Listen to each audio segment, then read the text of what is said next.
Thomas and the Breakdown Train. Every day the fat director came to the station to catch his train, and he always nodded to Thomas and said, "Morning, Thomas." There were lots of trucks in the yard, and Thomas had to push and pull them into their right places. He worked hard. He knew now that he wasn't so clever as he had thought, and he wanted to learn all about trucks so as to be a really useful engine. But on the siding, by themselves, were some trucks that Thomas was told he mustn't touch. There was a small coach, some flat trucks, and two queer things his driver called cranes. "That's the breakdown train, Thomas, and when there's an accident, the workmen get into the coach and the engine takes them quickly to help the hurt people and to clear and mend the line. The cranes are for lifting heavy things like engines and coaches and trucks." One day, Thomas heard an engine whistling. "Help!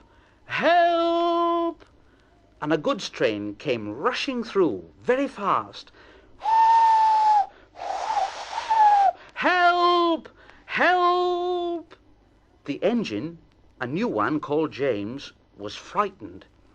His brake blocks were on fire, and smoke and sparks streamed out on each side. "They're pushing me! They're pushing me! Those silly trucks are pushing me!" And the trucks just laughed. "Ha ha!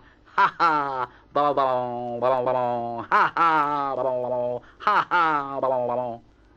Poor James disappeared under the bridge, whistling for help. "Help! Help!" Thomas the tank engine didn't know what to do. "Oh, I'd like to teach those trucks a lesson." Presently, a man came, running. "James is off the line. The breakdown train, quickly!"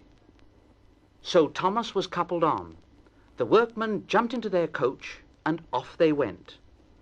Thomas worked his hardest.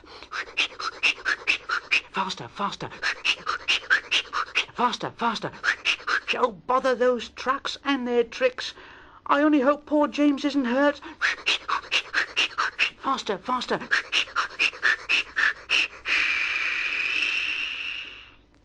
They found James and the trucks at a bend in the line. The brake van and the last few trucks were on the rails, but the front ones were piled in a heap. James was in a field with a cow looking at him, and his driver and fireman were feeling him all over to see if he was hurt. "Never mind, James. It wasn't your fault. We always said your wooden brakes was no good." Thomas pushed the breakdown train alongside.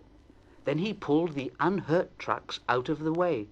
"Oh, oh, oh dear! Oh, don't hurt us, Thomas! Oh, oh, oh, don't hurt us, Thomas!" "It serves you right! It serves you right!" He puffed backwards and forwards all the afternoon, and he scolded the trucks. "This'll teach you a lesson! This'll teach you a lesson!" And the trucks answered in groany, creaky sort of voices, "Yes, it will. Oh, yes, it will. Oh, oh, oh." Then, when they put James back onto the rails, he tried to move, but he couldn't. So Thomas helped him back to the shed. The fat director was waiting anxiously for them. "Well, Thomas, I've heard all about it, and I'm very pleased with you. You're a really useful engine. James shall have some proper brakes and a new coat of paint, and you shall have a branch line all to yourself."